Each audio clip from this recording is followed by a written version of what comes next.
An ancient painting on a cave wall in Africa.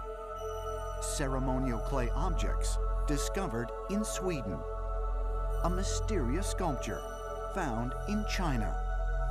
Throughout the ancient world, there is a symbol that is more pervasive than any other. The symbol of the egg. The egg is one of the most universal sacred images. It is more widespread than the cross or the star or the wheel. It appeals to people in all corners of the earth, in all times and traditions.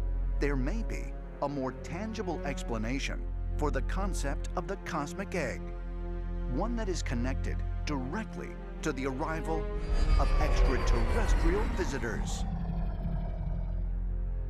Throughout the world, there are ancient traditions that identify the center of the head as being synonymous with the center of the earth, the center of the universe, and the very center of creation itself. This center is often depicted as egg-shaped and is identified in some cultures as the third eye. There are multiple cultures that point us in this same direction. The Hindus have it as the third eye, or the bindi. The Buddhists have the third eye on Buddha's forehead. We see symbology in Mesoamerica, which seems to symbolize the ability to contact and communicate with the higher spiritual realms using this secret symbol that is consistent throughout all the major world religions. Is it possible that the cosmic egg isn't only a symbol for the universe or how the universe was formed, but represents a connection that exists within each and every human to the cosmos, and possibly to extraterrestrial beings that came to Earth in the distant past? Ancient astronaut theorists point out that while the third eye has historically been considered a metaphor, there is an egg-shaped structure within the brain that is critical in defining what it means to be human. The thalamus. Shaped like two identical eggs, the thalamus lies at the center of the brain and is the hub responsible for relaying information from most of the sensory receptors. Scientists studying the effects of thalamic stimulation on comatose patients have recently suggested the thalamus might be the most important factor in human consciousness.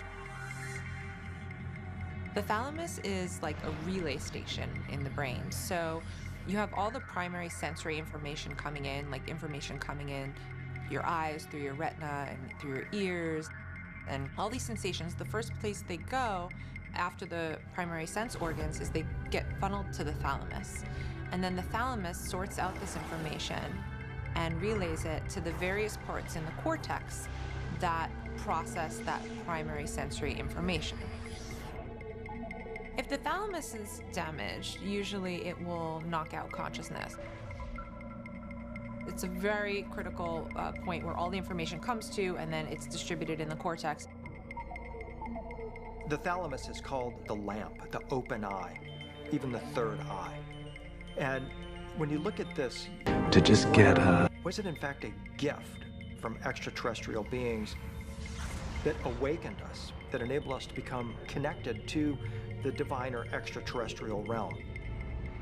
Perhaps the extraterrestrials that had a hand in fashioning the human body and, I think and Andy tweaking the was human brain, really about placed the finding thalamus grace there in its egg shape and about as a connecting sharing link acceptance. to the greater You know, civilization the art of which we originally in emerged. Andy's work is about sharing where we are. It's like, you know, Could giving the us our thalamus be the physical parameters representation and giving us more. It's that what increase ancient of really cultures the referred to as the third eye? possibilities. And for that moment, you know, he's a great alchemist. At that moment, we are greater than we've ever been.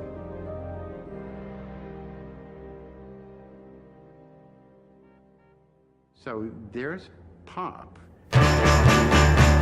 out of cubism and collage, but it's because it's a master artist who sees this and understands it. It's the design that went into that in the manufacturing process is so exquisite, and it's just a pack of cigarettes.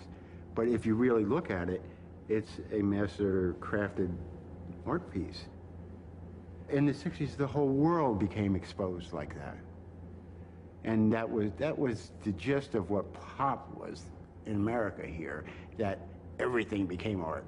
Walking down the street, all of a sudden the fire hydrant is so beautiful, and you see it's connecting this with your life. And then when all the LSD stuff started going around, everybody got into the hallucinogen thing, you could see that the fire hydrant was alive. And it never goes away once you get it. Girl, you really got me going. You got me so I don't know what I'm doing. Yeah, you really got me now. Andy's ideas were brilliant, but not inexhaustible. Sooner or later, there's going to be a problem. You're going to fall into the classic trap of self-imitation. I'll do it like I did last time. And I think that he knew that. He understood that he had exhausted the vein that he discovered in pop art. That's why the film was so important for him, because it gave him a new place to take his visual and graphic genius. Stravinsky is said to have been asked once, what do you do when you run out of ideas? What do you do when you don't know what you're going to do next? And he answered, I wait as an insect waits. And then jump. Andy waited and waited, and then something would happen, and he'd jump. And enough was happening all the time, so that he had endless productivity. He was a demon worker, absolutely demon worker. One of the reasons he became an amphetamine addict was so he could stay up all night working. Not all night partying, working. He was making movies nonstop, especially the Silver Factory. It was almost a 24-hour place. If Andy would go home, Undine and those people would still be there shooting. Thank you for coming tonight, for making the trek to witness something that we couldn't pull off at an auto show. And even if we could have, what you're about to see here tonight is something that belongs off campus. Because this is a project that was born in the shadows of FCA. A project where the only reverse engineering was finding a way to move the business case forward. It's one of those projects where the only thing you could count on we want to redeem the garbage in our life. That seems to me that's why I look at art. And the thing I feel when I look at Warhol is maximum redemption of lost material. He puts meaning back where there is deadness, I think. It's not that he reproduces a banalized, commodified experience, but that he puts something back into it. Color, sequence, gravity, iconic stature, gold. He puts all sorts of things back into it.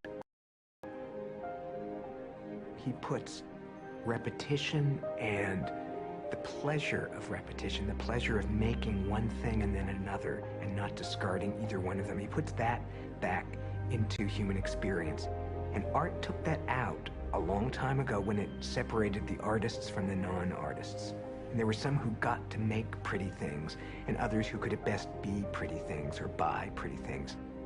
And Andy said, oh no, you can actually make them. You can be a non-artist who is the world's greatest artist. And that's why he's controversial. He is a non-artist. He's not an artist in a funny way. And he's the greatest artist. And that's why he matters, I think.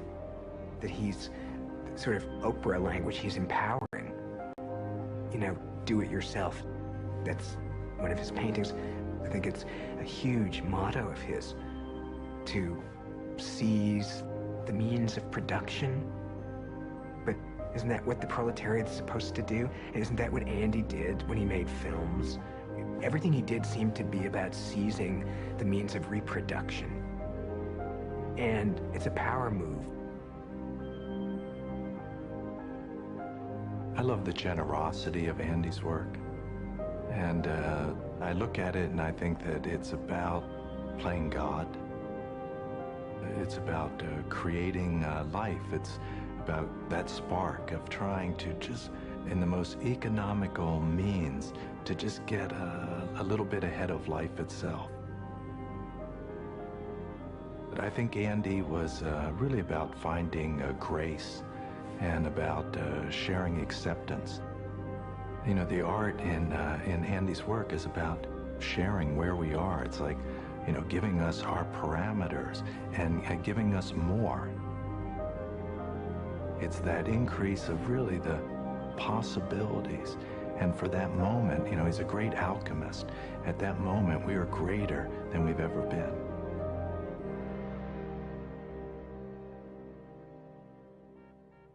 So there's popping in out of cubism and collage, but it's because it's a master artist who sees this and understands it's the design that went into that in the manufacturing process is so exquisite, and it's just a pack of cigarettes.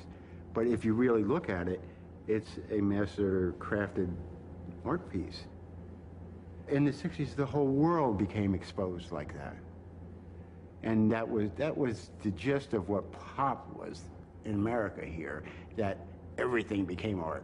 Walking down the street, all of a sudden the fire hydrant is so beautiful, and you see it's connecting this with your life. And then when all the LSD stuff started going around, everybody got into the hallucinogen thing, you could see that the fire hydrant was alive.